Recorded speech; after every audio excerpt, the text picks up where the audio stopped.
After so long, we have Mesopotamia and Greece. All I can say is that I'm breathing a sigh of relief. The fact is, Pharaoh Total War is getting Bronze Age Mesopotamia and Bronze Age Greece. Finally, we have a complete Bronze Age campaign map. And I've been campaigning since the very first day itself. I have been saying from Troy, expand the game, give us the whole Bronze Age. It's taken 3 to 4 years, but now we have it.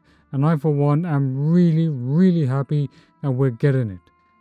I want to know what your opinions are. I really want to know what your opinions are, and let's see how it happens. I honestly can't wait. So let's dig in and let's see the results of what needs to happen right now. And I just can't wait to play this game. This game is going to be worth it at the very end. And they're doing an absolutely excellent job. So thank you, Sia Sophia, for listening to me, although I will not try and take credit for it too much. Let's begin.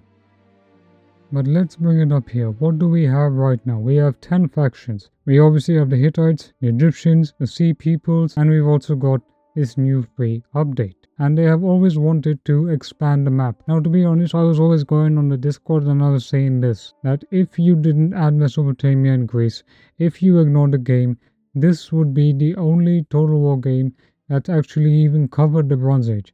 There is no other big AAA title out there that is covering the Bronze Age, and nobody would even bother to do it. But now we have a chance. Now, see, Sophia, they literally said, look, we're going to be adding, but one should also maintain a critical eye as well.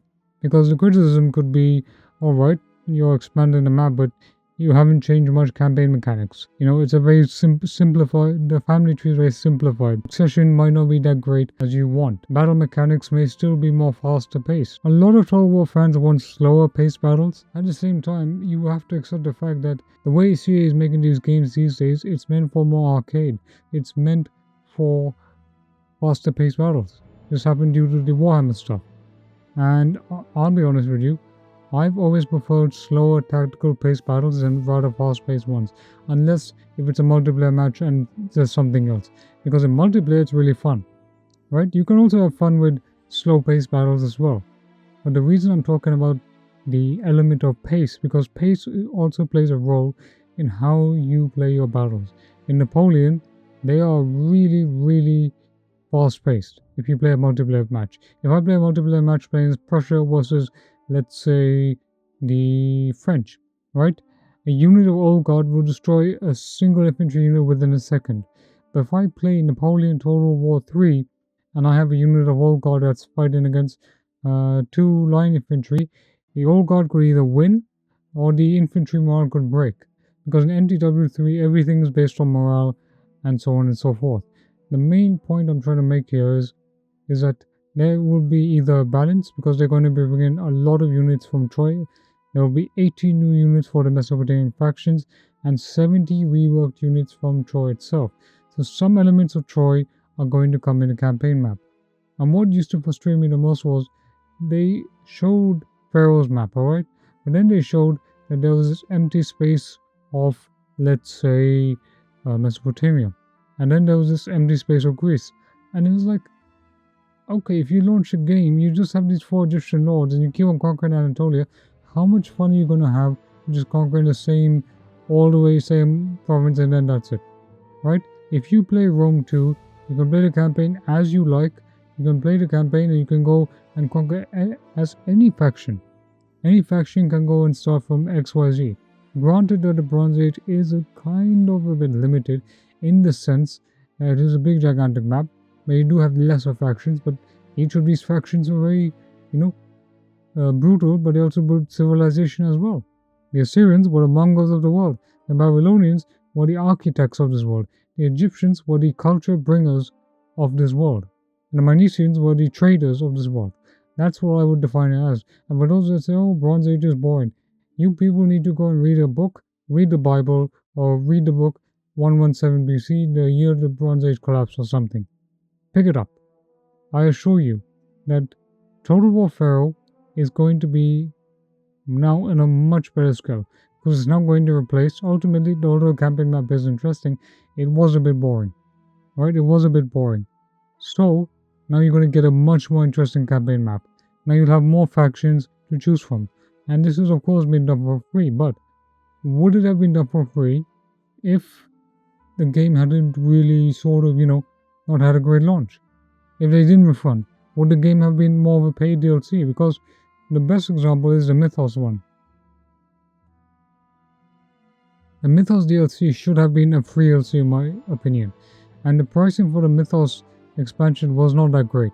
It's still a barrier to this day, and they should remove it, and they should at least make it a free DLC for owners of Total War Troy or something. Another thing that I have noticed is I was talking to one of the devs and I hinted at the Mythos mode, and then suddenly we get a nice sneaky confirmation. Now don't take it as anything, it's not a confirmation, but if there was a Mythos mode after this game, after the Mesopotamia update, this would be fantastic, because then this would be Age of Mythology Total War, and I for one can't wait to see what it would look like. I know many people are saying that this is a historical game, why should you have Mythos mode? But I'm saying it's a separate mode. It doesn't affect your campaign. It's for us people that love the Bronze Age, that love mythology, and would like to see creatures of different cultures going at each other. I'd love to roleplay a Scorpion King campaign in Total War Pharaoh. In fact, the question I would ask is, would you rename Total War Pharaoh to Bronze Age Total War? Would you keep the original name? I really am interested to see what you guys would think about this. Now, if it were up to me, I would make sure that they add in civilians during sieges. I really think they could do something about that.